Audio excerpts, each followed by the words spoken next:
Dear students, welcome to Doctor's Academy.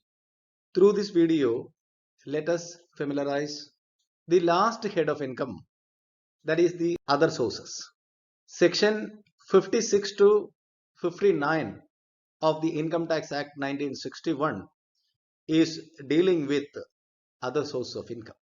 The items chargeable to income tax but may not be finding place to write in the above mentioned four heads of income.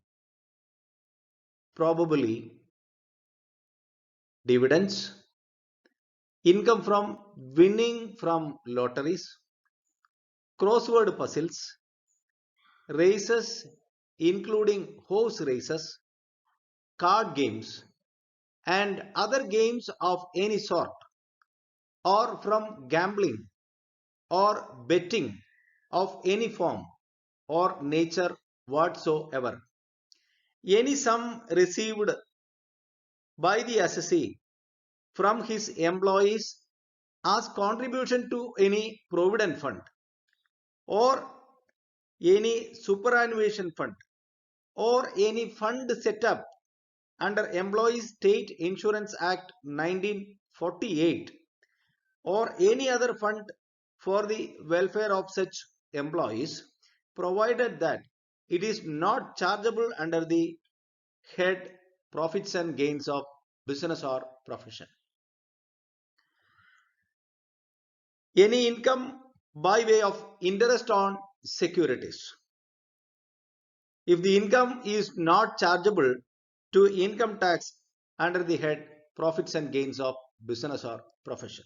Income from letting out of machinery, plant or furniture belonging to the assessee and let on hire if the income not chargeable under the head profits and gains of business or profession. Next is composite letting.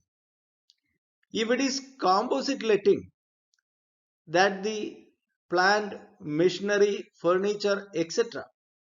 along with the building is let out, normally it would be taxed under the head profits and gains of business or profession. But if some item, if could not be placed under the head profits and gains of business profession, then it would be taxed here under the head other source of income. Then income received under Keyman insurance policy. If Keyman insurance policy is received by the employee, it would be treated as profit in lieu of salary. But if the Keyman insurance policy is received by the employer, then it would be treated as business income. But if the Keyman insurance policy is received by the heirs of the assessee or the heirs of the employee, then it would be taxed under the head other sources. Next is any person receives any amount more than rupees 50,000, then it would be taxable.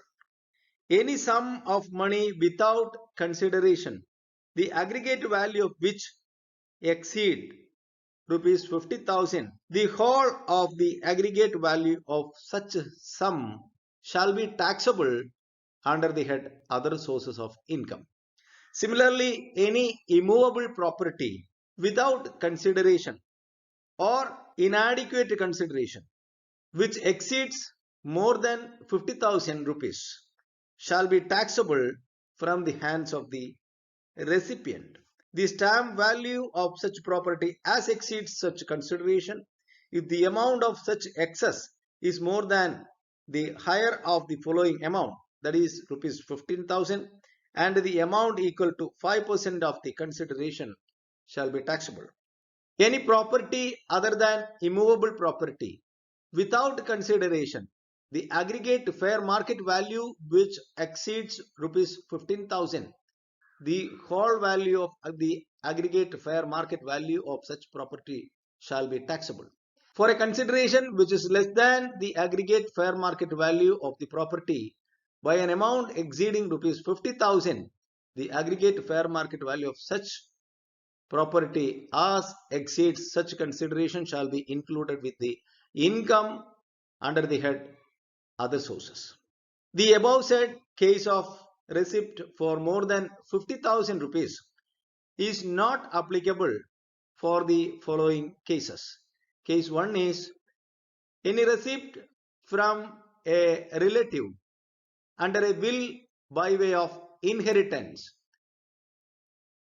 on the occasion of the marriage of an individual in contemplation of death of the payer or donor from any local authority, from any trust or institution registered under section 12A or 12AA, or from any fund or foundation or university or other educational institution or hospital or other medical institution or any trust or institution referred to in section 1023C, or receipts of shares as a consequence of demerger or amalgamation of a company, or from an individual by a trust created or established solely for the benefit of a relative of the individual, by any fund or trust or institution or any university or other educational institution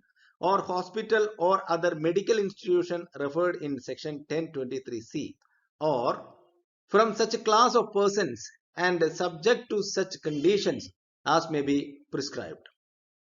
Gift received on the occasion of marriage is exempt if it is received by an individual who is going to marry.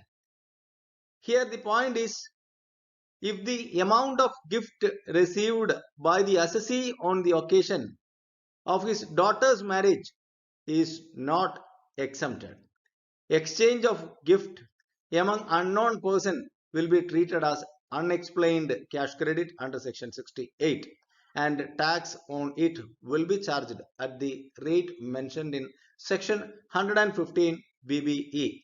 Here the property means the capital assets, namely immovable property being land or building or both, shares and securities, jewelry, archaeological collections, drawings, paintings, sculptures, bullion, any work of art.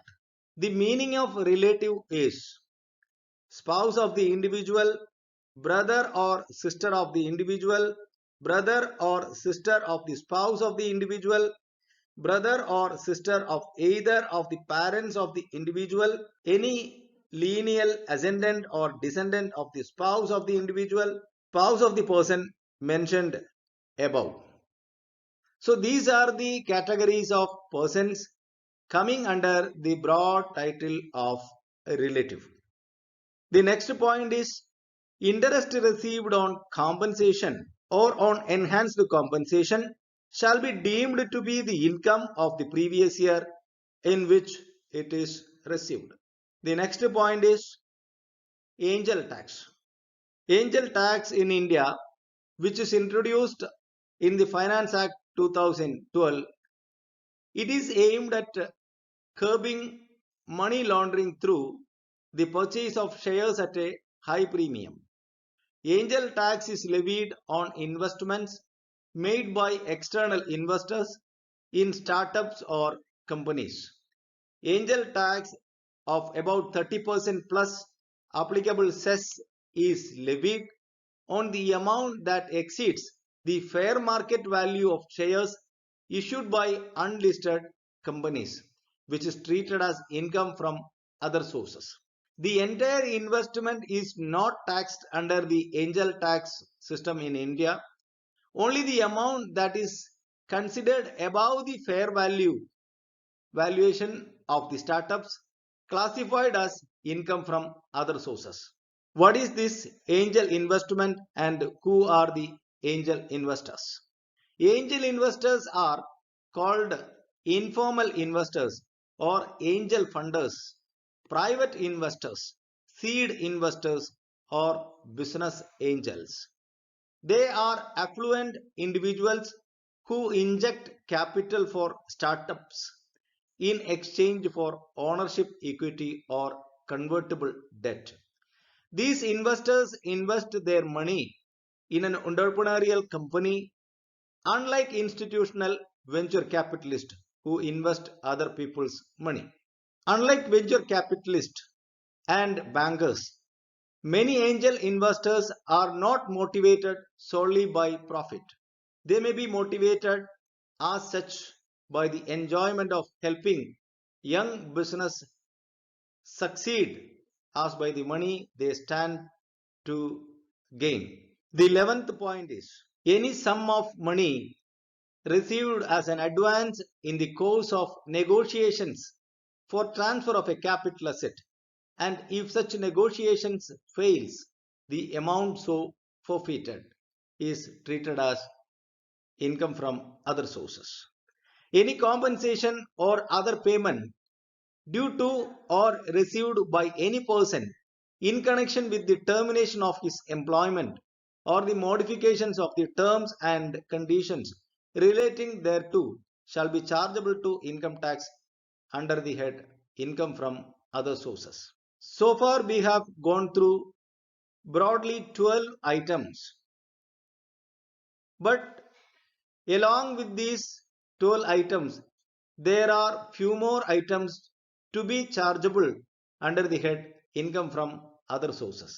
They are any fee or commission received by an employee from a person other than his employer would be taxed under the head other sources. Any annuity received under a will is attracted for tax under the head other sources. All interest received, that is interest on securities, interest on bank deposit, interest on loan, etc. Interest earned on share application money deposited in a bank is taxable in the year of allotment of the shares. Next is income of a tenant for subletting the whole or part of the house property. Suppose the house property is let out, normally it will be taxed under the head income from house property. But here the person who is letting out is not the owner, but he is subletting it.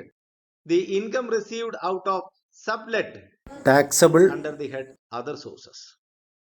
Next is remuneration received by a teacher or a lawyer for doing examination work.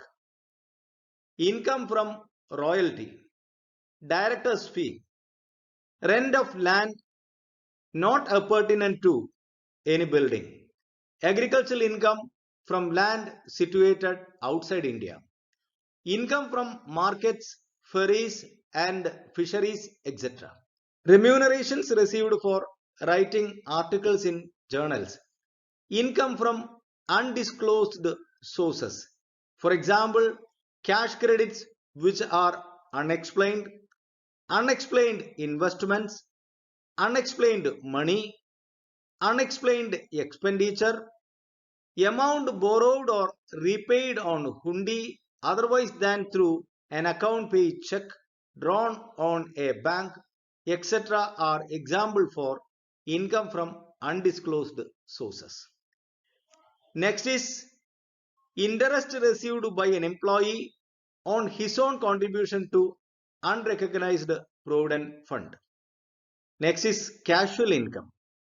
Salary received by a member of the parliament, member of legislative assembly or legislative council. Interest received on securities of a cooperative society. Family pension received by the widow and heirs of a deceased employee.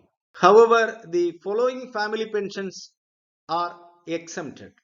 Pension received by a widow of an employee of the United Nations Organization. Family pension of gallantry awardees. Family pension received by the widow or children or nominated person of a member of the armed forces, including paramilitary forces of the Union, where the death of such member occurred in the course of operational duties, shall be exempt provided the prescribed conditions are satisfied. Next is Amount withdrawn from deposit of National Savings Certificates 1987, on which deduction under section 80 CCA has been allowed. Directors commission for giving guarantee to bank. Insurance commission not chargeable under the head profits and gains of business or profession. Gratuity received by a director who is not an employee of the company. Next is tips received by a waiter or a taxi driver but not being given by his employer. Tax paid by an Indian company on behalf of a foreigner who was sent to India by a foreign company. Finally, the last point, receipts by cricketers selected to play for India. Amount received on test match. Amount actually received by the player from the Cricket Control Board is taxable after allowing a deduction of 75%, which is incurred for earning such income. Other matches in India, generally the entire receipts by the player from the Cricket Control Board will be deemed to have been spent for earning such income. Therefore, it is not taxable. Matches outside India, a player will be allowable a deduction of 50% of the amount received for playing in foreign countries, and the balance will be taxable. So these are the items to be considered while computing other sources of income. The peculiarity or the uniqueness of all these items are, these items could not be placed in the aforesaid four heads of income: in salary income, house property income, business or professional income, or under the capital gain. Therefore, these item, if appears, would be taken in the last head of income, that is residuary head of income. I hope the points that we have discussed is clear. We will discuss each item in detail in the upcoming videos. Thank you very much for watching Doctor's Academy for Taxation and Accounting. If you have not subscribed my channel, please subscribe. Thank you.